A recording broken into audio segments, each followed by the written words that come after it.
একটা আপু গায়ে হলুদের জন্য 4টা লেহেঙ্গা করবে।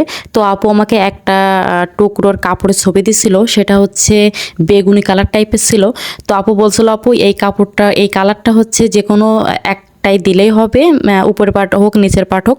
তো আমি হচ্ছে ওই কাপড়টা মিলাতেই পারতেছিলাম না ওই কালারটা, তো শেষমেশে ভেলভেটটা মিললো।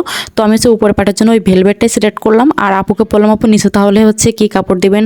তো টিস্যু কাপড় দেওয়ার কথা হলো। তো আমি হচ্ছে এই যে যেটা হচ্ছে পিত্তি কালার, এটা হচ্ছে দিয়ে দেখতেছিলাম যে স্কার্টটা পিত্তি কালার দিলে কেমন লাগবে। তো একদম এর সাথে হচ্ছে পিত্তি কালারটা একদম যাচ্ছিল না, যেহেতু হচ্ছে গায়ে হলুদের টকটকা কালার পছন্দ, তো হচ্ছে ভালো লাগে আর কি। তো আমি হচ্ছে আপুকে বলছিলাম, আপু আপনি হচ্ছে কুসুম কালারটা দিয়ে দেখতে পারেন কেমন লাগে। তো কুসুম কালারটা মার্শাল্লাহ অনেক সুন্দর লাগছিল, এর সাথে কুসুম কালারটা এত সুন্দর যাচ্ছিল, গায়ে হলুদে কুসুম কালারই ভালো লাগে। তো আপু বলছিল, আপু আপনি একটু গোল্ডেন কালারটাও দিয়ে দেখেন কেমন লাগে।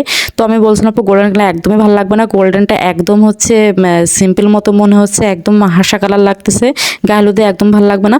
তো আপু বললো, আপু একটু ফলসে কাপড় ধরে দেখেন কেমন লাগে। তো আমি তাও ধরে দেখাচ্ছিলাম। তো শেষমেশ হচ্ছে এই কুসুম কালারটাই হচ্ছে আপু সিলেক্ট করে দেয়। আর এই তো উপরে পাটের জন্য হচ্ছে এই যে ভেলভেট যে বেগুনি কালার, এটা হচ্ছে সিলেক্ট করা হলো। এর যদিও এটা মেরুন কালার দেখা যাচ্ছে, কিন্তু এটা মেরুন কালার না, এটা হচ্ছে বেগুনি কালারই। আর ওড়নাটা হচ্ছে হলুদ কালার অর্গানজার ভেতরেই হবে, আর বেলটা হবে এই ভেলভেট কাপড় দিয়েই।